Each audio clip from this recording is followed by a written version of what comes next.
Pulivendula MLA ములాఖతులు అని jail దగ్గరికి వెళ్తూ నేను చంద్రబాబు గారిని హెచ్చరిస్తున్నా అంటూ పదే పదే విమర్శలు చేస్తున్నారు. ఏం చేద్దామంటావు? ఏం చేద్దారంట? అదే నేను చెప్పేది కాదు. ఇట్లే మాట్లాడుతూ ఉంటారు. ఇప్పుడు ఇంకోటి కూడా గుర్తుపెట్టుకోవాలి. రాజకీయ ముసుగులో కరుడు గట్టిన నేరస్తులు వచ్చి రాష్ట్రాన్ని లూటీ చేసి ఆ లూటీ చేసిన డబ్బులతో ఎక్కడికక్కడ బ్రైవింగ్ ఇచ్చేసి వ్యవస్థలకే ఒక ఛాలెంజ్గా తయారైపోయారు.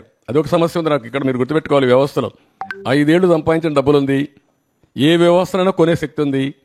ఆ వ్యవస్థను కొనే పరిస్థితికి వస్తారు. అందుకే మార్నింగ్ కూడా బ్యాంకర్స్ అని చెప్పాను, 200-500 రూపాయలు రద్దు చేయండి, క్యాష్లెస్ విలేజెస్ ఉండేట్టుగా ఎక్కడ చూసినా డిజిటల్ కరెన్సీ ప్రమోట్ చేయండి మీరు అని చెప్పాం. అవన్నీ ఏంటి మనం చెప్పేట్టు లాంగ్ టర్మ్లో ఒక వాల్యూ బేస్డ్ ఇవన్నీ. కానీ ఇప్పుడు ఎట్లా ఫేస్ చేయాలి? ఇవన్నీ ఉంటాయి. ఎవరు ఎన్ని అరిచినా ఎన్ని బెదిరింపులు చేసినా ఐఎమ్ వెరీ క్లియర్, ఎవ్వరు కూడా నేరస్తులు తప్పించుకోలేరు, అవినీతి పరులు తప్పించుకోలేరు.